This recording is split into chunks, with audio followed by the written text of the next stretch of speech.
Ladies and gentlemen, welcome to the third episode of the Hearthstone Inquirer, your one-stop for Hearthstone news and rumors, community spotlight, and the deck of the week. My name is Striketh, and I'll be your host.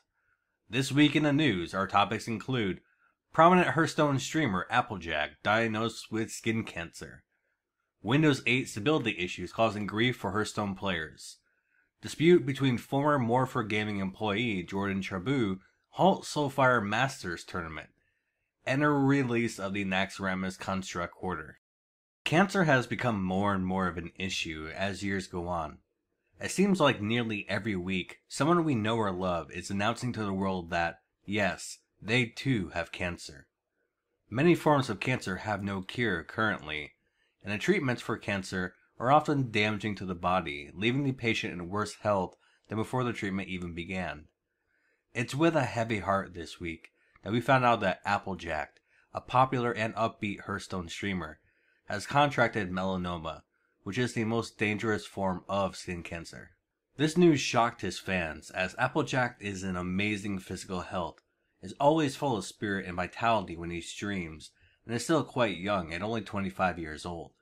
He's touted as one of the most responsive streamers in Hearthstone, as he's always interacting with his chat, always keeps things positive, and puts on a fun show throughout the course of his stream. Luckily, melanoma can be treated and potentially cured if caught early enough, so there's still hope that Applejack will make a full recovery. Due to the fact that he's in such great shape, and because of his younger age, he should also be able to recover from any of the more harsh treatments involved with cancerous cells. Currently, Gecko, who is a longtime supporter and follower of Applejack, is running a charity stream for the American Melanoma Foundation throughout the course of this week, as a tribute to Applejack. I placed a link to his Twitch channel in the description beneath this video, so you can tune in and help support not only Applejack, but others whom are unfortunate enough to fall victim to this affliction. In Applejack's latest vlog, he says, "I don't want to see any sad faces. All happy faces, hearts, and good stuff, because that's all that matters." Simple and to the point, but his message is clear. Stay positive, and let's help him, as a community, get through this. Next up, the latest version of Hearthstone is currently causing severe problems for users of Windows 8, including stuttering and poor frame rates, crashing, OS crashes when exiting Hearthstone, and problems with alt-tabbing, minimizing, and closing the game. Blizzard has released an announcement on their forums highlighting this issue, but 5 days later, there is still no fix in place to rectify these problems. The only workaround currently to help alleviate some of these issues is to run Hearthstone in Windows 7 compatibility mode in Windows 8. So, if you're currently experiencing any of these symptoms when attempting to play the game, it's my recommendation to try setting your game in compatibility mode. I've included links to the relevant posts with instructions and further details in the description beneath this video, so please check it out if you're on Windows 8. This week on the Morpher Gaming website, it was announced by CEO Michael Salmon that former Morpher Gaming tournament admin and X-Fire community relations Jordan Chabu currently holds over $600 in gamer prize money and, thus far, has been unwilling to return it.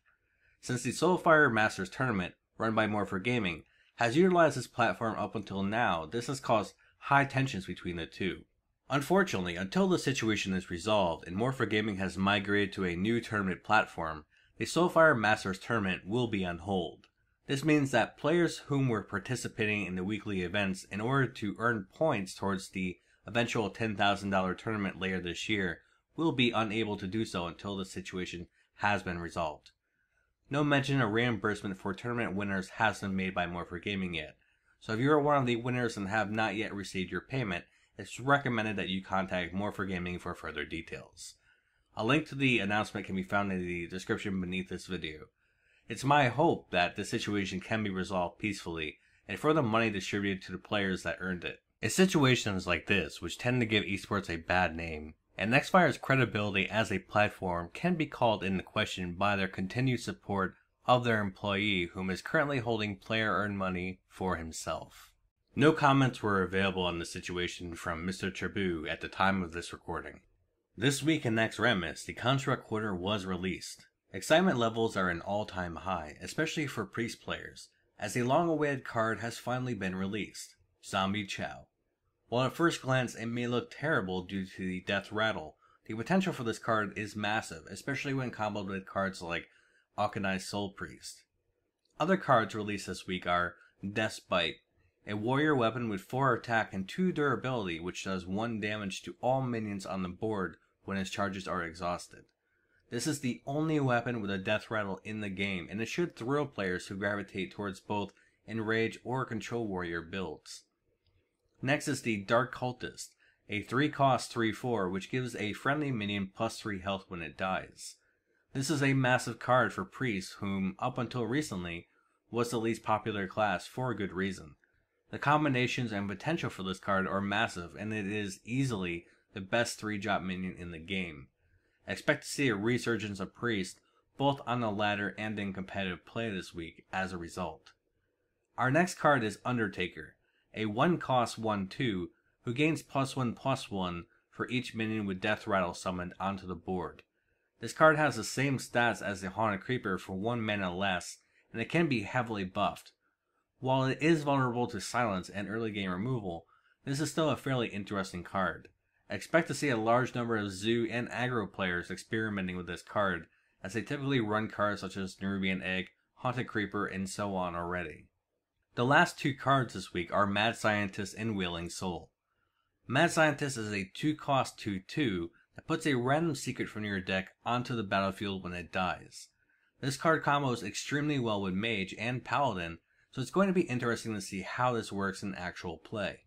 Next week, when the final quarter is released and Paladin gets their new secret, this could also cause a rise in Paladin decks running secrets once again, so keep an eye out for that. The last card, Wailing Soul, also has a very unique function.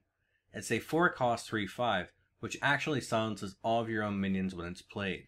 This is a battle cry, so it can't be silenced. The uses for this card are obvious at first, but I feel like much of the potential for this card hasn't been explored yet. I'm excited to see whether this is the final nail in Freeze Mage's coffin, and whether it has any effect on classes like Paladin, which tend to rely on things like Humility, Alder Peacekeeper, and Equality to control the board, or if the card will end up falling into obscurity like some of the other cards released in Naxxramas so far. Stone Skin Gargoyle, I'm looking at you. The legendary for this week is rather unique, as it actually consists of 2 cards instead of 1. These are Stalag and Fugan. Interestingly, if both of these cards are played and die in the game, they summon Thaddeus, who comes into play as an 11/11 token. While I feel that it may be difficult to consistently pull off this combo, it definitely has some potential. Even on their own, the stats of these cards aren't bad. Stalag is a 7/4 for 5 mana, while Fugan is a 4/7 for 5 mana. Overall, this is a really exciting week for Hearthstone, and I can't wait to see how the meta evolves as the week goes on. Lastly, the community tournaments for the week.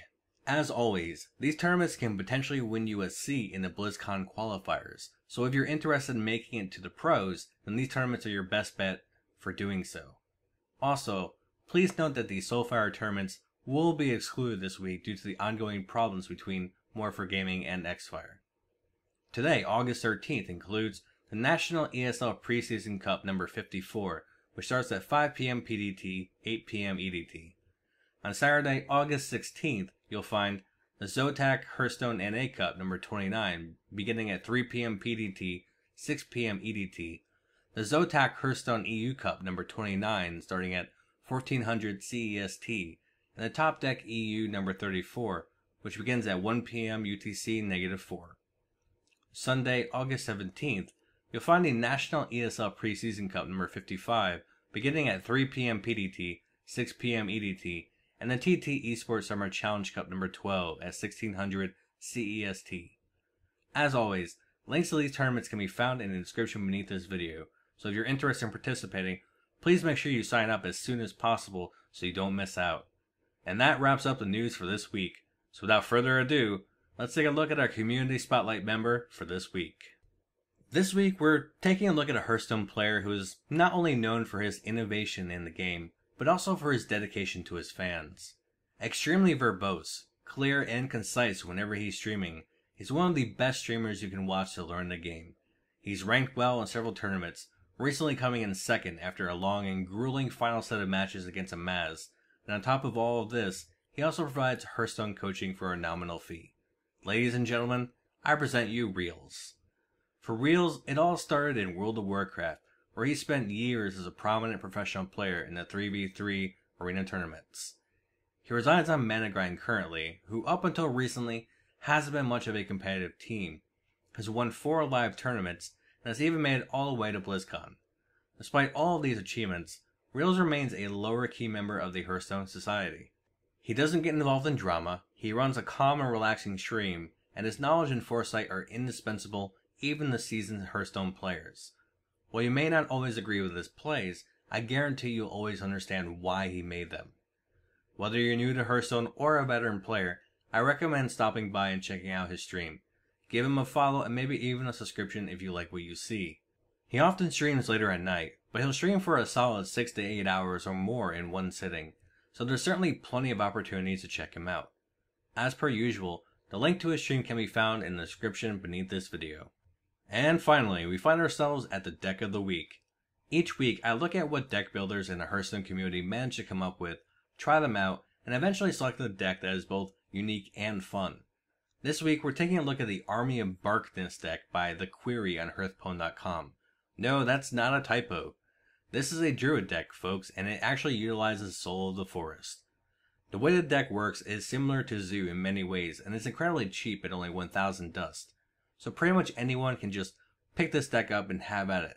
Though of course, there are key cards from Naxxramas included in the deck, so need to at least have the relevant wings unlocked. The goal of the deck is simple. Fill the board with minions, protect them long enough to draw in the Soul of the Forest, and then destroy your opponent with an unstoppable army. The dream is to get Baron Rivendare on the board, along with a Nerubian egg, double Soul of the Forest, and an activator to pop the egg, such as an Abusive Sergeant. This is an extremely fun deck to play. It's fast and fluid, and surprisingly, it works despite the limited draw potential of the Druid. Warlock obviously has the advantage in regards to card draw, which is the reason Zoolock is so prominent in the meta, but this deck certainly has its place. Druid's ability to remove smaller threats on the board can definitely give you a huge advantage and tempo swing over some of the other classes. When it wins hard, but when it loses, it also loses hard. Rarely do you find yourself in a close game when playing this deck, which is much how it goes with decks of this type. With all that being said, Soul of the Forest is a card that sees so little play in Hearthstone that it's sure to catch your opponent by surprise. Pop a Haunted Creeper, cast Soul of the Forest on your minions on the board, and watch as your opponent visibly freaks out over how to deal with these previously non-threatening minions. All in all, if you're tired of running Ramp or Token Druid, then this is certainly a fun alternative to turn to. While I wouldn't expect this deck to get you Legend, it's certainly different from the norm, and should provide you ample amounts of fun, which, at the end of the day, is why we all play video games in the first place. And that concludes episode 3 of the Hearthstone Inquirer. If you liked the video, please let me know by clicking the like button below. Otherwise, if you disliked it, please click the dislike button and let me know why in the comments section. Your feedback is always appreciated. Also, should you have any nominations for the Community Spotlight or Deck of the Week, please let me know and I'll take them into consideration for the next episode. Thanks for watching, and I'll see you next time. This is Striketh, checking out.